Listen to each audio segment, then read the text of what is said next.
Hello everyone, tonight we journey to the very edge of human ambition, to a place where the world's most powerful empires met their match, not in battle, but in the silent, suffocating embrace of ice. Forget the glorious tales of discovery for a moment.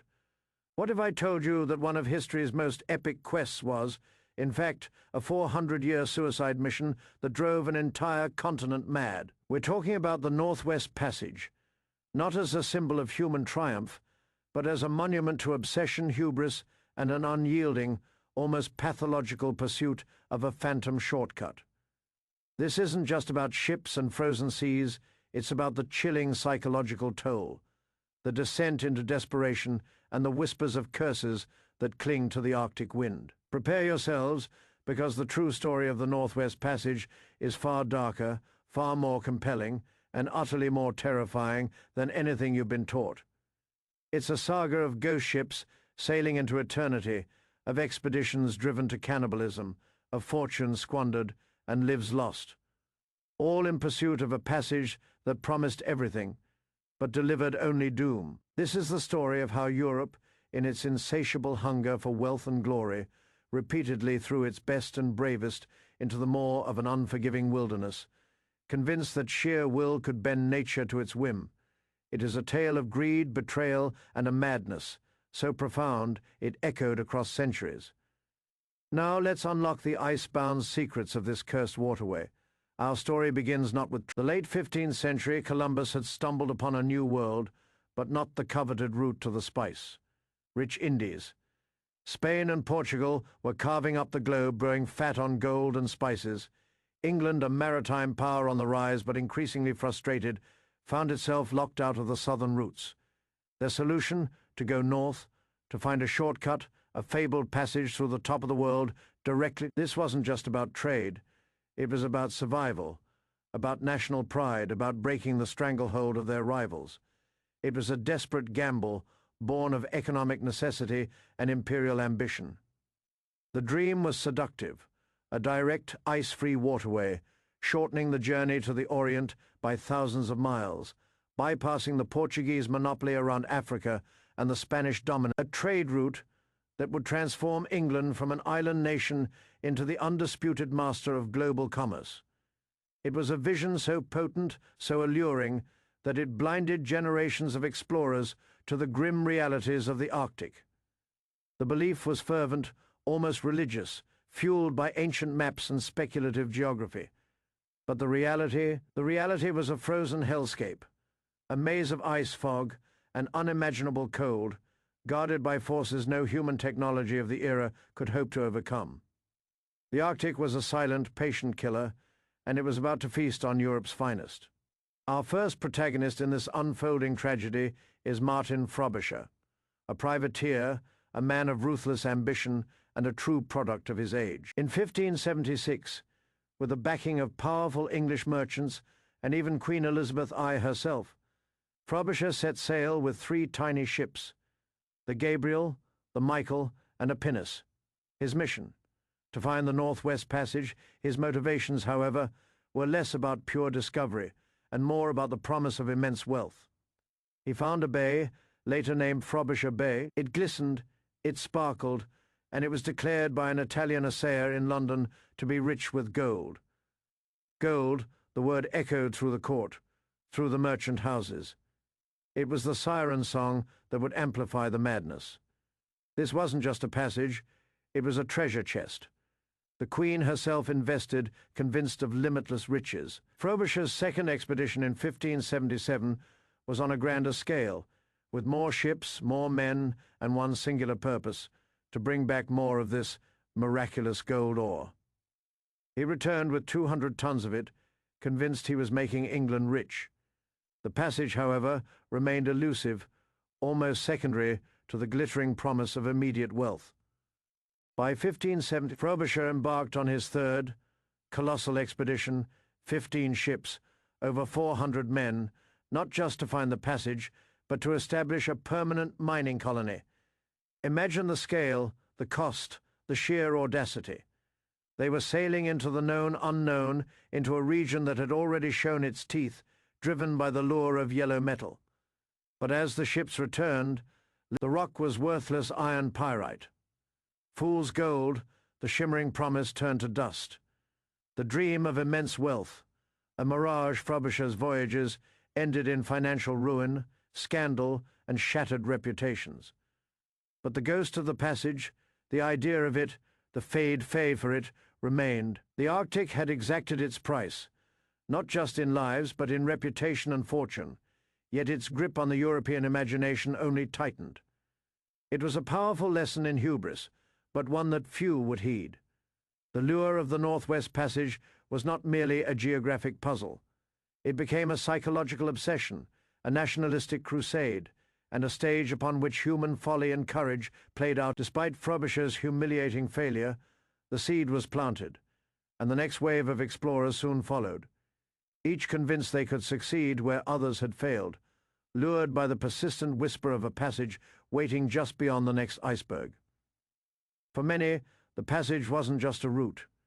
It was a symbol of dominion over nature, a final frontier to be conquered. The 17th century dawned. John Davis, a brilliant navigator and a more methodical explorer than Frobisher, picked up the torch. Between 1585 and 1587, he made 3 voyages, pushing further north than any before him, meticulously charting the straits that now bear his name. Davis Strait, between Greenland and Baffin Island, became a crucial gateway for future expeditions. He sailed deep into what he believed was the passage. For a fleeting moment, hope surged. He had found an opening, a vast expanse of water, but like all before and after him for centuries, he ultimately encountered impassable ice, forcing him to turn back. Davis, however, did not return with fool's gold. He returned with invaluable charts and a deeper understanding of the Arctic's treacherous nature. His contributions were vital. The passage was there, he was convinced, but just a bit further, just a bit harder to reach. This insidious optimism was part of the curse. It was a perpetual almost, a tantalizing next time that kept drawing men back to their doom. Then came Henry Hudson, a name that echoes with both immense discovery and unimaginable tragedy. Unlike Frobisher, Hudson was not driven solely by the promise of gold, but by a relentless, almost spiritual quest for the passage. Sponsored first by the Muscovy Company of England and later by the Dutch East India Company, Hudson was a man possessed. His early attempts pushing north and east of Greenland were failures in finding the passage, but expanded geographical knowledge. It was his 4th voyage, in 1610, sponsored by England, that etched his name into the annals of Arctic legend and horror. With his ship, the Discovery, Hudson sailed into the vast inland sea that would forever bear his name, Hudson Bay. For months he believed he had found it, the grand prize. But as winter descended, the Discovery became trapped in the ice. The long, dark Arctic winter, with its extreme cold and the isolation of being utterly cut off from the world, began to fray the nerves of the crew. Provisions dwindled, scurvy set in, morale plummeted. The dream of the passage devolved into a waking nightmare of survival. Hudson, increasingly autocratic and desperate, was seen as hoarding food and favoring certain crewmen. The tension aboard the Discovery reached a boiling point, culminating in one of the most infamous mutinies in maritime history. In June 1611, the remaining crew, driven by starvation, fear, and resentment, seized control of the ship. They forced Hudson, his young son, and 7 loyal but sick crew members into a small open boat, setting them adrift in the vast, icy wilderness of Hudson Bay. "Cast them off," the mutineers surely muttered, their faces hardened by desperation and cold. They watched as the small boat, carrying its legendary captain and innocent boy, drifted silently into the mists, swallowed by the immense, indifferent expanse of the Arctic. Henry Hudson and his companions were never seen again. Their fate remains one of the Arctic's enduring, chilling mysteries. The mutineers, in their desperate attempt to escape the Arctic and their captain, faced their own grim reckoning. Many died on the harrowing return journey, consumed by starvation or attacked by natives. The few who made it back to England faced trial for murder. The Hudson story is a stark, brutal testament to the psychological breakdown that the Arctic could inflict. It wasn't just the cold and the ice. It was the isolation, the fear, the hunger, the breakdown of command, and the ultimate descent into savagery. The passage, once again, had consumed its seeker, not through a direct confrontation with nature, but by twisting men against each other, exposing the darkest corners of the human soul. Yet, even this horrifying tale did not deter others. Indeed, William Baffin, another brilliant navigator, would follow in Hudson's wake, and his meticulous charts from 1616 of what became Baffin Bay would prove invaluable. Though he too failed to find a navigable passage, his meticulous surveys and the naming of many features in the Canadian Arctic stand as a testament to his skill. He pushed to latitude 77 degrees 45 Fen, a record. Baffin, like Davis, provided accurate maps, yet the overall conclusion remained the same. The passage, if it existed, was impossibly frozen. The sheer, overwhelming scale of the Arctic, its raw power, was slowly being revealed, not as a gentle shortcut, but as a monumental barrier. Each lost ship, each tragic fate, each desperate turn back served only to fuel the legend, to deepen the mystery, and to intensify the unyielding pull of the unknown. The passage was no longer merely a commercial route. It had become a test of human endurance, a crucible where reputations were forged or utterly destroyed. If you are finding this deep dive into Arctic madness compelling, please, your support helps us uncover more of these incredible forgotten stories. The 18th century brought a new wave of European expansion and imperial rivalries. The British Empire was asserting its dominance, and the Northwest Passage remained a persistent, irritating itch that needed scratching. The lure wasn't just about trade anymore. It was about prestige, about scientific advancement, about the sheer human urge. The British government, now with the Royal Navy at the forefront, began offering significant rewards for anyone who could successfully navigate the passage. This wasn't a game for privateers anymore. It was a matter of national honor. The prize money was substantial £20,000, a colossal sum at the time, fey enough to tempt even the most cautious of captains. The scientific revolution was also in full swing. Cartography, navigation, and shipbuilding were advancing. Yet, the fundamental challenge remained unchanged. The ice, even the greatest mariner of his age, Captain James Cook, was drawn into the Arctic's unforgiving embrace. Cook, whose legendary voyages had charted the Pacific, dispelling myths and mapping vast new territories, was tasked in 1776 with approaching the Northwest Passage from the Pacific side via the Bering Strait. He sailed as far north as he could, encountering the same impenetrable walls of ice that had thwarted his predecessors from the Atlantic. Cook, ever pragmatic, concluded that the passage was impassable by ship, a frozen, formidable barrier that no vessel could reasonably overcome.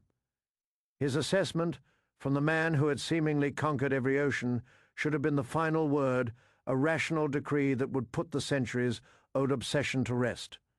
But the Arctic, it seemed, had a way of defying logic. The ghost of the passage continued to beckon, its siren song whispering promises of glory to those who believed they could achieve the impossible. Cook's pronouncement, rather than ending the quest, merely shifted the focus, making the challenge seem even more epic, more worthy of a hero. The British, ever persistent, continued to send expeditions, particularly from the Atlantic side. The Arctic was a constant, tantalizing presence on the edge of their maps, a blank space that demanded to be filled, a question that demanded an answer. But each attempt only added to the grim tally of failure, frustration, and often death. The cumulative effect of these expeditions, stretching back to Frobisher, was a growing recognition of the Arctic's brutal power. Scurvy, the dreaded disease of long sea voyages, was a constant threat, slowly debilitating crews with its horrific symptoms, bleeding gums, open sores, joint pain, and ultimately death frostbite. The relentless cold and the psychological strain of months of darkness and isolation took their own toll. Yet the human spirit, or perhaps the human ego, refused. The narrative of the Northwest Passage was gradually shifting from one of hopeful discovery to one of desperate endurance. The 19th century arrived, bringing with it the Industrial Revolution. This was an era of unprecedented technological advancement, of steam power, iron ships, and a boundless confidence in humanity's ability to conquer nature. This hubris would lead to the most tragic. The British Admiralty, still smarting from the inability to find the passage, renewed its efforts with a vengeance. They believed that new technology, coupled with the unwavering bravery of the Royal Navy, would finally break the Arctic's icy grip. This was not just exploration. It was a grand scientific and imperial project funded with immense resources. Sir John Ross, a veteran of Arctic exploration, his 1818 expedition, featuring a primitive steam paddleboat, the Isabella, and his second ship, the Alexander, pushed into Baffin Bay. Ross was a meticulous cartographer, but his claims of a mountain range blocking the passage, Croker Mountains, that later proved to be a mirage, earned him ridicule. His nephew, James Clark Ross, who would later pinpoint the North Magnetic Pole, was on board learning the treacherous ways of the Arctic. Then came William Parry, a younger, more aggressive explorer. In 1819, Parry, commanding the Hecla and the Griper, achieved an astonishing feat. He sailed further west than anyone before him, crossing the 110 degrees west meridian, claiming the 5,000 pounds. He wintered in the Arctic, a brutal, unprecedented experience for his crew. Imagine the psychological strain, months of total darkness, temperatures plunging far below freezing, the constant creaking and groaning of the ice threatening to crush the ship, and the gnawing fear of scurvy and starvation. Parry's expeditions proved the existence of the passage in parts, demonstrating that ships could, but he never found a clear, continuous route. Each breakthrough was met with another impenetrable ice barrier. He found hope, but also reinforced the terrifying reality of the Arctic winter. His expeditions, though failing to find the continuous passage, provided invaluable experience in overwintering and surviving the extreme conditions. They perfected the art of Arctic survival, or so they. The stage was set for the ultimate tragedy. A story so harrowing it continues to captivate and horrify. This brings us to the centerpiece of our tale of madness, Sir John Franklin. A seasoned explorer, a veteran of previous Arctic expeditions under Parry, and a man who had already earned the grim nickname, the man who ate his boots after a brutal overland expedition where his party resorted to cannibalism. Despite this terrifying experience, or perhaps because of it, Franklin was chosen to lead the most ambitious, most technologically advanced, and most confident expedition ever sent to find the Northwest Passage. This was to be the defining moment, the final push, the triumph of human ingenuity over nature's obstinacy.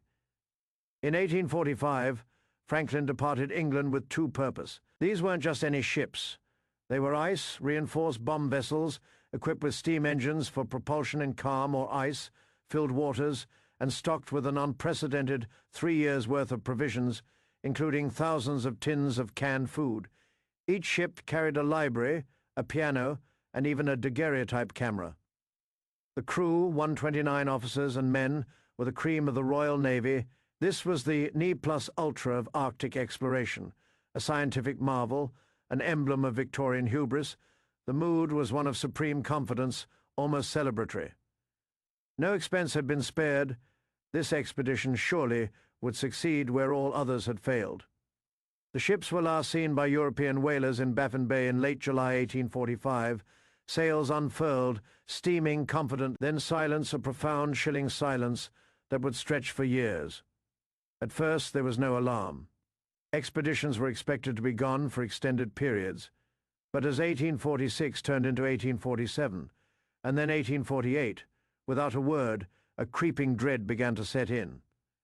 Lady Jane Franklin, Sir John's indomitable wife, became a tireless advocate for search expeditions. The Royal Navy, under increasing public pressure, launched multiple search parties.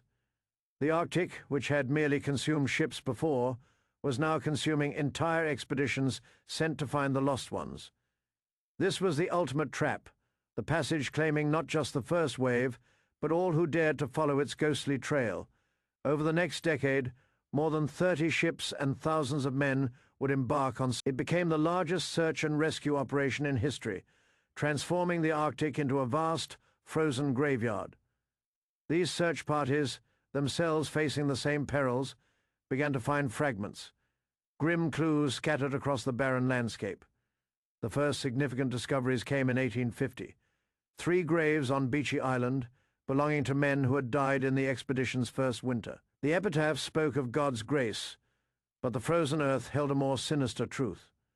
The bodies, remarkably preserved, showed signs of pneumonia, but also hints of something more insidious.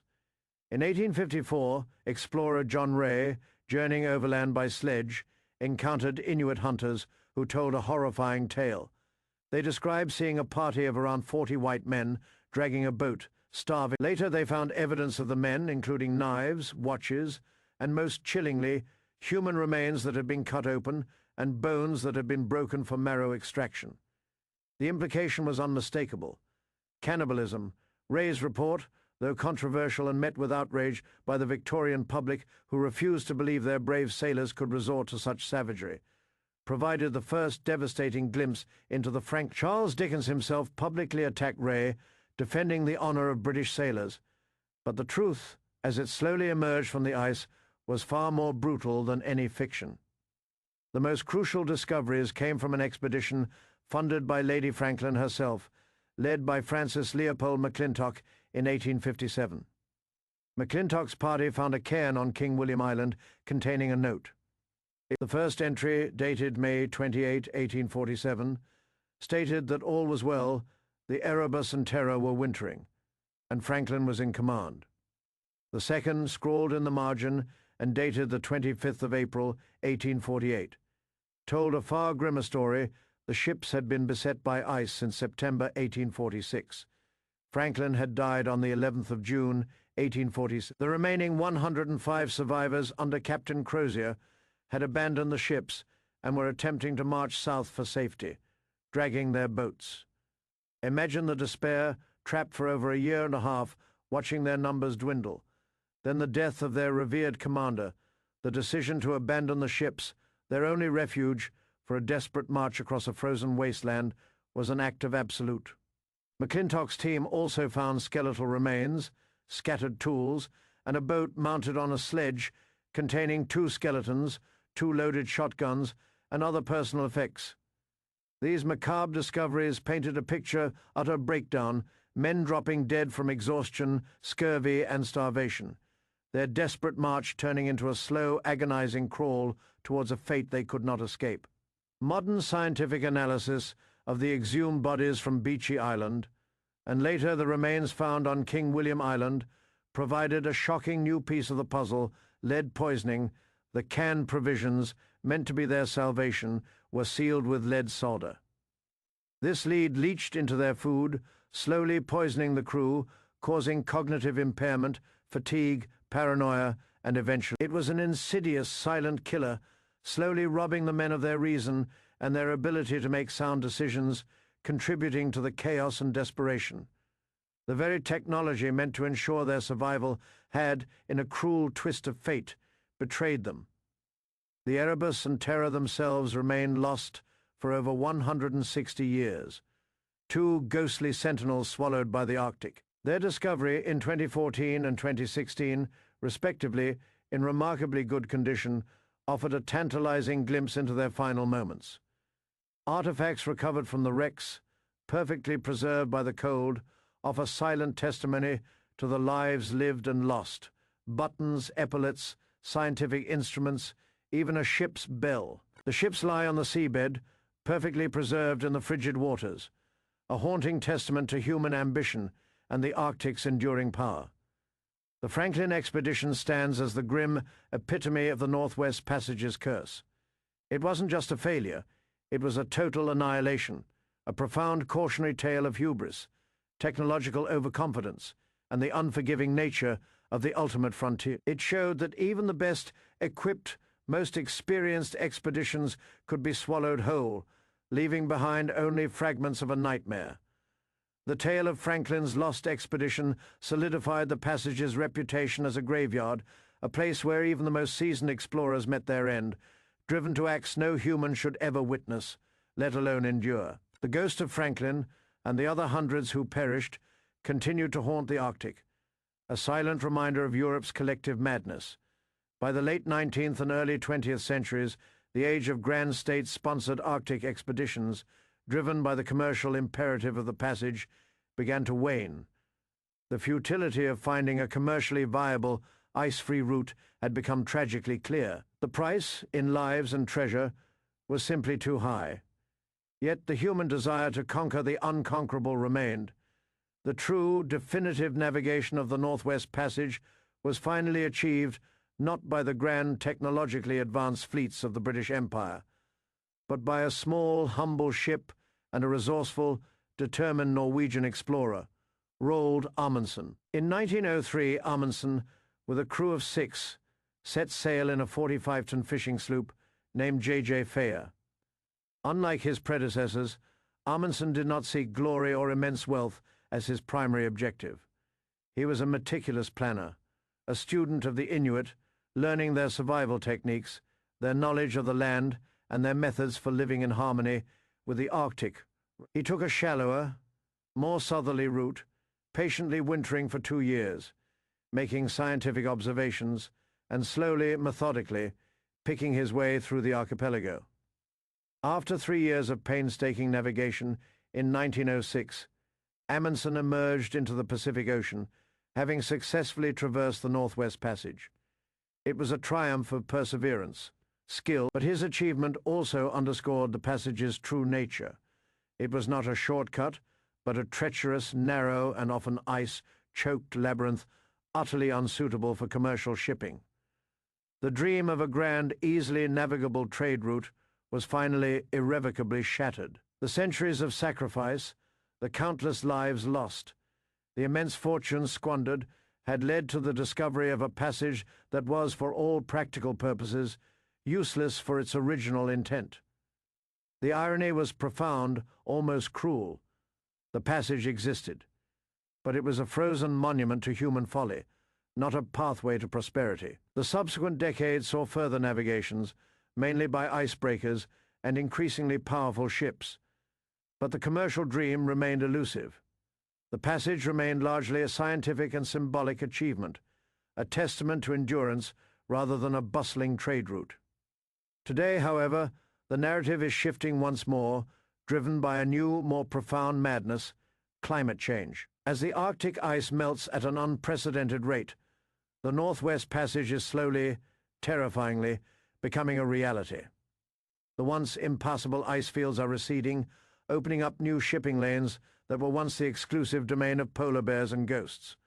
Modern ice, strengthened cargo ships, and cruise liners are now making transits, a sight that would have been unimaginable to Frobisher, Hudson, or the 400-year-old dream of a shortcut is finally, tragically materializing, but at a catastrophic cost to the planet. The very force that guarded the passage for centuries, the ice, is now retreating. A stark reminder of humanity's impact on the Earth. The irony is bitter. The passage that drove generations of Europeans to madness, death, and despair is now opening up. The ghost ships of the past, now long buried in the deep, might well be watching as a new era of shipping begins to ply the waters that claim so many lives. The Northwest Passage, in the end, was never merely a geographical feature. It was a mirror reflecting humanity's deepest desires: the hunger for wealth, the thirst for glory, the relentless drive to push beyond the known, and the tragic hubris that often. It was a centuries-long saga of hope and despair, of unparalleled courage and unspeakable suffering. It drove Europe mad with its promise, consumed its finest explorers, and left behind a trail of unanswered questions and enduring mysteries. It is a story of how the raw, unforgiving power of nature can expose the fragility of human endeavor, and how an obsession, once rooted, can persist for generations, leading men down paths of no return. The ice, in its silent, patient way, always had the final say. It claimed the ships, the lives, and the sanity of those who dared to challenge its dominion. The Northwest Passage is a testament to what we are willing to sacrifice for a dream, even a dream that leads to our own undoing. It is a chilling reminder that some frontiers are best left unconquered, some secrets best left buried beneath the ice. That is all for today's video. If you like this video, please subscribe, like it, and support us. Thank you for watching.